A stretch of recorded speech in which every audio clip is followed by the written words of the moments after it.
সম্মানিত দর্শক মন্ডলী, আসসালামু আলাইকুম ওয়া রাহমাতুল্লাহি ওয়া বারাকাতুহু।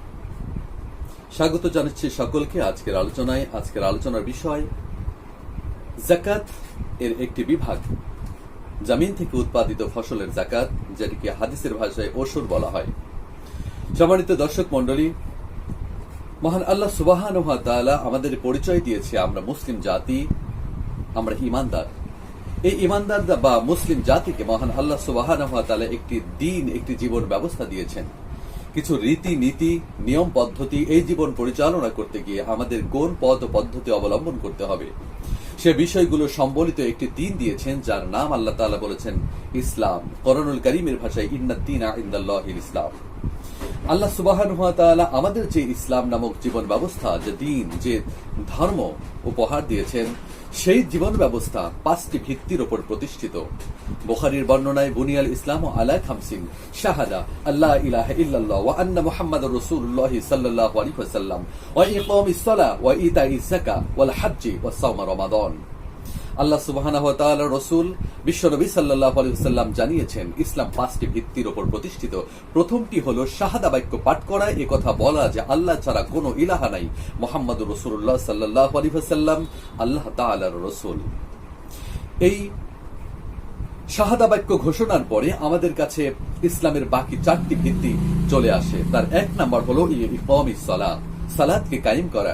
2 নম্বর ওয়া ইতাইজ যাকাত, যাকাত প্রদান করা। ওয়াল হজ্জ, হজ আদায় করা। ও সাওমে রমাদান, এবং রমজান মাসে রোজা রাখা। একটু সিরিয়াল যদি দেখি, তাহলে শাহাদা বাক্য বা ঈমান আনার পরেই যে কাজটি আমাদের জন্য আল্লাহ তাআলা দিয়েছেন ইসলামের ভিত্তি হিসেবে, সেটি হলো ইকামিস সালাহ, সালাত কায়েম করা। আমাদের দেশের বা গোটা বিশ্বের অধিকাংশ মুসলিমরাই এটি জানে যে সালাত আদায় ব্যতীত আমাদের মুসলিমদের আর কোনো গত্যন্তর নেই। যদিও সকল মুসলিম সালাত আদায়ে অভ্যস্ত হয়ে পড়েনি, কিন্তু আল্লাহ সুবহানাহু ওয়া তাআলা এই সালাতকে যেভাবে গুরুত্ব দিয়েছেন, ঠিক একইভাবে পরবর্তী কথাই যাকাতের কথা উল্লেখ করেছেন। কোরআনুল কারীমে যত জায়গায় সালাতের কথা এসেছে, প্রায় তার সকল জায়গায় পাশাপাশি যাকাতের কথা এসেছে। যাকাত এমন একটি গুরুত্বপূর্ণ ইবাদত, এমন একটি গুরুত্বপূর্ণ আল্লাহ তাআলার হুকুম, যেটি পালন না করলে বিশ্বনবী সাল্লাল্লাহু আলাইহি ওয়াসাল্লাম বলেন, আমি আল্লাহর পক্ষ থেকে তার বিরুদ্ধে যুদ্ধ ঘোষণা করব। বুখারীর হাদিসের বর্ণনায় এটিও এসেছে, আবু বকর রাদিয়াল্লাহু তাআলা আনহু তিনি যখন খলিফা হলেন, তখন তিনি বলেছেন, যেই লোকটা বিশ্বনবী সাল্লাল্লাহু আলাইহি ওয়াসাল্লামের সময় একটি মেষ পালক যাকাত হিসেবে দিত, সে যদি আজকে তা অস্বীকার করে, আমি আবু বকর রাদিয়াল্লাহু তাআলা আনহু ইসলামী রাষ্ট্রের পক্ষ থেকে, আল্লাহ রাসূলের পক্ষ থেকে তার বিরুদ্ধে জিহাদ ঘোষণা করব। এবং বিশ্বনবীর এই খলিফা হযরত আবু বকর এটি তার খেলাফত জিন্দিকে করেও ছিলেন। যাকাত অস্বীকারীদের বিরুদ্ধে তিনি যুদ্ধ ঘোষণা করেছিলেন। সম্মানিত দর্শক মন্ডলী, যাকাতের গুরুত্ব এই হাদিস থেকে বোঝা যায়। যাকাত যারা আদায় করে না, তারা আল্লাহ রাসূলের সঙ্গে যুদ্ধ ঘোষণা করে। বদরের প্রান্তরে বিশ্বনবী সাল্লাল্লাহু আলাইহি ওয়াসাল্লাম আবু জেহেলের বিরুদ্ধে যুদ্ধ ঘোষণা করেছিল। আমাদের জাতির পিতা হযরত ইব্রাহিম আলাইহিস সালাম নমরুদের বিরুদ্ধে যুদ্ধ ঘোষণা করেছিল, যার এক পক্ষ ছিল নমরুদ, আরেক পক্ষে ইব্রাহিম আলাইহিস সালাম। বদরের প্রান্তরে এক পক্ষ ছিল আল্লাহর রাসূল, আরেক পক্ষে ছিল আবু জেহেল। তাহলে এক পক্ষে আবু জেহেল, আরেক পক্ষে আল্লাহর রাসূল, এটি যেমন অবস্থান, ঠিক যারা যাকাত দিবে না তাদের বিরুদ্ধে আল্লাহ সুবহানাহু ওয়া তাআলা এবং তার রাসূল সেভাবে প্রতিপক্ষ হিসেবে যুদ্ধে দাঁড়াবে। তার মানে যিনি আল্লাহর রাসূলের সঙ্গে যুদ্ধ করেন, তার অবস্থান জাহান্নাম। এটি ভাবতে দ্বিতীয়বার চিন্তা করতে হবে না। সম্মানিত দর্শক মণ্ডলী, এই যাকাতেরই একটি অংশ, একটি সিস্টেম হলো জমিন থেকে উৎপাদিত ফসলের যাকাত। যাকাত যেমন নগদ পণ্যের দিতে হয়, ঠিক তেমনি যার ভূমি আছে, যিনি চাষাবাদ করেন, ওই চাষাবাদ এর মাধ্যমে যে ফসল উৎপাদন হয়, সেটিরও যাকাত দিতে হয়। কোরআনুল কারীম আমাদেরকে সে কথাই বলেছে। 2 নম্বর সূরা বাকারা 276 নম্বর আয়াতে আল্লাহ সুবহানাহু ওয়া তাআলা ঈমানদারদেরকে ডাক দিয়ে বলেন, ইয়া আইয়ুহাল্লাযীনা আমানু আনফিকু মিন তাইয়্যিবাতি মা কাসাবতুম ওয়া মিম্মা আখরাজনা লাকুম মিনাল আরদ।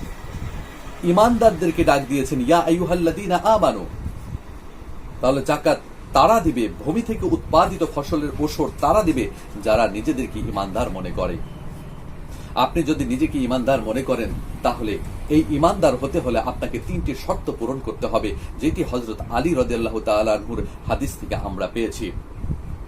তিনি বলেন ক্বালা রাসূলুল্লাহ সাল্লাল্লাহু আলাইহি ওয়াসাল্লাম, রাসূল করিম সাল্লাল্লাহু আলাইহি ওয়াসাল্লাম বলেন, আল ঈমানু মা'রিফাতুল্লাহ, ঈমানের শর্তের এক নম্বর শর্ত হলো অন্তরের দৃঢ় বিশ্বাসের সাথে পরিষ্কারভাবে এই ধারণা লালন করতে হবে, এই বিশ্বাস অন্তরে স্থাপন করতে হবে যে কলবের মধ্যে ঈমান আল্লাহ সুবহানাহু ওয়া তাআলা তার পক্ষ থেকে আমাদেরকে পরকালীন বিষয়ে যা কিছু প্রেরণ করেছেন এবং রাসূলের মাধ্যমে যা কিছু শরীয়তের বিধিবিধান এসেছে এগুলি আল্লাহর পক্ষ থেকে এসেছে, সেগুলো আমাদেরকে মেনে নিতে হবে। এই কথা দৃঢ়ভাবে বিশ্বাস করা, এটি অন্তরের ভিতর লালন করতে হবে, এটি ঈমানের এক নম্বর শর্ত। এই দৃঢ় বিশ্বাস যারা লালন করতে পারে তারা তো সেই সমস্ত ব্যক্তি যারা বদরের প্রান্তরে সশস্ত্র অস্ত্রের বিরুদ্ধে খেজুরের ডাল হাতে দিলেও ওই অস্ত্রের মোকাবেলায় ডাল দিয়ে কোপ মারে, এই বিশ্বাস নিয়ে যে আল্লাহর রাসূল খেজুরের ডাল তুলে দিয়েছেন অস্ত্র হিসেবে, এই খেজুরের ডাল তরবারির বিরুদ্ধে অস্ত্র হিসেবেই কাজ করবে। এটির নাম হলো বিশ্বাস।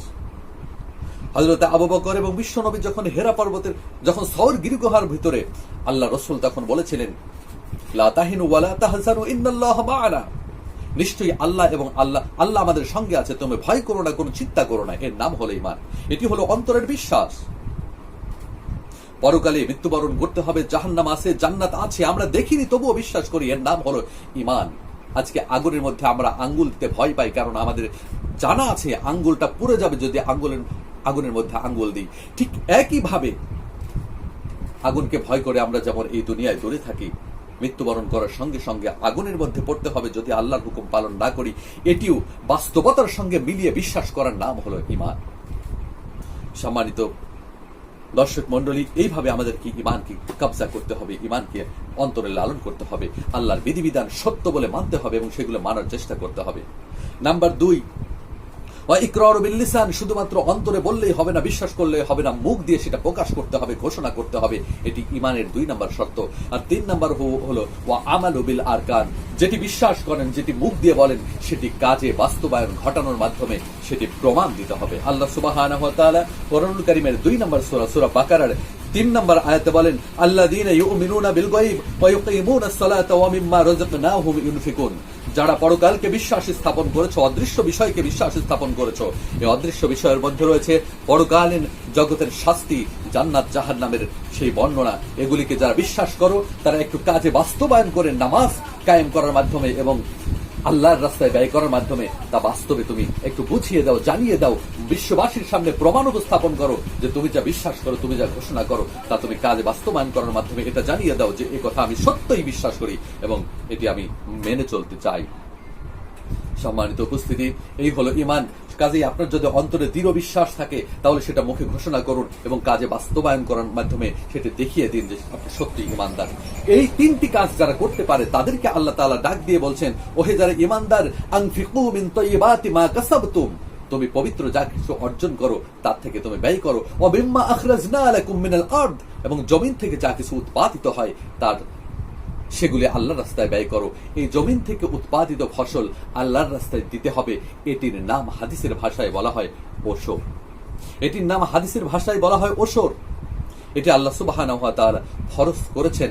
ঠিক নামাজ যেমন ফরজ, যাকাত যেমন ফরজ, হজ যেমন ফরজ, সাওয়াম যেমন ফরজ, ঠিক একইভাবে জমিন থেকে উৎপাদিত ফসল দান করা, আল্লাহর রাস্তায় দিয়ে দেওয়া, আল্লাহর নির্ধারিত রাসূলের নির্ধারিত পদ্ধতিতে দিয়ে দেওয়া, এটি হলো ওশর। এটি ফরজ, না করলেই ঈমান থাকবে না, কবিরা গুনাহ হবে, ঈমানের হক আদায় হবে না।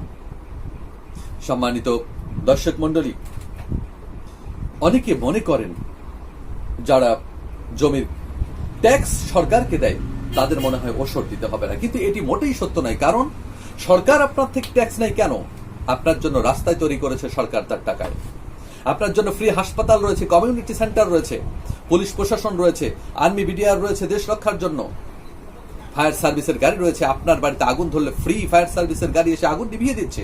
এই খরচগুলির পাশাপাশি আপনার নিরাপত্তার ব্যবস্থা করছে, এজন্য সরকারকে ট্যাক্স দিতে হয়। কিন্তু আল্লাহ সুবহানাহু ওয়া তাআলা যেই জমিনের উপর আপনি ফসল উৎপাদন করেন সেই জমিনটা আপনাকে আল্লাহ দিয়েছে, আপনি সৃষ্টি করেন নাই, পৃথিবীর কোনো বিজ্ঞানী সৃষ্টি করেন নাই, সরকারও সৃষ্টি করে নাই। আপনার ফসলের জন্য যে পানির দরকার হয় সেটি আল্লাহ তাআলা দিয়েছেন, যে সূর্যের আলো দরকার সেটি আল্লাহ তাআলা দিয়েছেন। এমনকি আপনি শুধু বীজটা বপন করেন, সেটির থেকে চারা উদ্গত করা, সেটি চারা অঙ্কুরোদ্গম করার থেকে শুরু করে ফসল পর্যন্ত সবটাই আল্লাহ সুবহানাহু ওয়া তাআলা করেন বলেই আপনাকে জমি দিয়েছে, যাকে জমি দেন নাই, যাকে দরিদ্র করেছেন, সেই খাতে আল্লাহ তাআলা আপনার ফসল থেকে একটি অংশ নির্ধারণ করে দিয়েছেন, সেটি দিতে হবে। এটি আল্লাহর বিধান, এর ব্যতিক্রম কোনো মুমিন বান্দা কখনোই করতে পারে না। আল্লাহ সুবহানাহু ওয়া তাআলা তিনি পরিষ্কার বলেছেন, ওয়া আতু হাক্কাহু ইয়াওমা হাসাদিহি, যেদিন তোমার ফসল তোমার বাসায় উঠবে, ঘরে উঠবে, ঠিক সেই দিন তোমার ঘরের বস্তাবন্দি করার আগে ওশরের নিয়ম অনুযায়ী একটি অংশ তোমাকে গরিব দুঃখীর জন্য আলাদা করে তারপর তোমার ফসল তোমার ঘরে তুলতে হবে। এটি ওশর দেওয়ার সময়। 1 বছর পার করার কোনো সুযোগ নেই। যখন আপনার ফসল মারাই হয়ে গিয়েছে, এখন আপনার ফসলটা আপনি ঘরে তুলবেন, আপনার দায়িত্ব হচ্ছে আগে আল্লাহর নির্ধারিত ওশরের সম্পদটা, ওশরের ফসলটা আলাদা করে তারপর আপনারটুকু আপনি ঘর তুলতে পারবেন। নইলে যদি আপনি সবটা একসাথে করে আপনার ঘরে তোলেন এবং সেগুলি গরিব দুঃখীর মাঝে ওশর হিসেবে বিতরণ না করেন, তাহলে আল্লাহ বলেন লা তালবিসুল হাক্কা বিল বাতিল, আপনার হক এবং বাতিলকে মিশ্রিত করার কারণে পুরো সম্পদ আপনার জন্য হারাম হয়ে যাবে।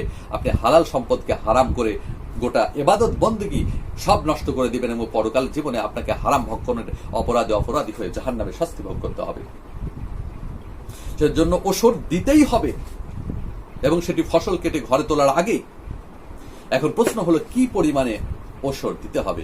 সম্মানিত দর্শক মণ্ডলী, আপনাকে ওশর দিতে হবে কি পরিমাণে তার ব্যাপারে 2টি বর্ণনা এসেছে।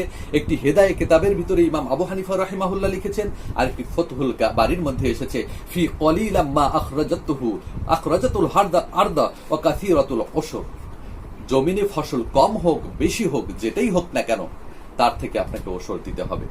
তবে এই মতটা ইসলামিক স্কলারসরা বিশেষভাবে গ্রহণ করতে পারেননি। তারা একটি হাদিস পেশ করে বলেছেন, আবু সাইদ কুদুরি রাদিয়াল্লাহু তাআলা আনহু থেকে এটি এসেছে, নবী করিম সাল্লাল্লাহু আলাইহি সাল্লাম থেকে বর্ণিত হাদিস, ক্বালা লাইসা আকাল্লু মিন খামসাতি আওসাকা সাদাকা, 5 আসাকের কম পরিমাণ ফসল উৎপাদিত হলে সেখান থেকে ওশর দিতে হবে না।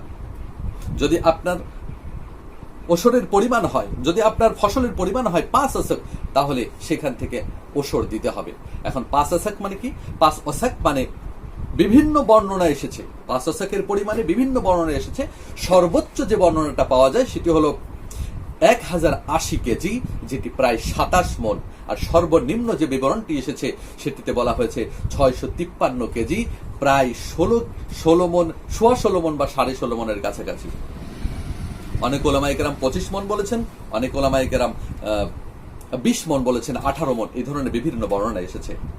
বর্ণনাটা যাই হোক, আপনি যে কোনো একটি বর্ণনাকে যদি মেনে নিয়ে আপনার ওশর দেন, তাহলে পরকালীন জীবনে আপনি জবাবদিহিতা থেকে বাঁচতে পারবেন।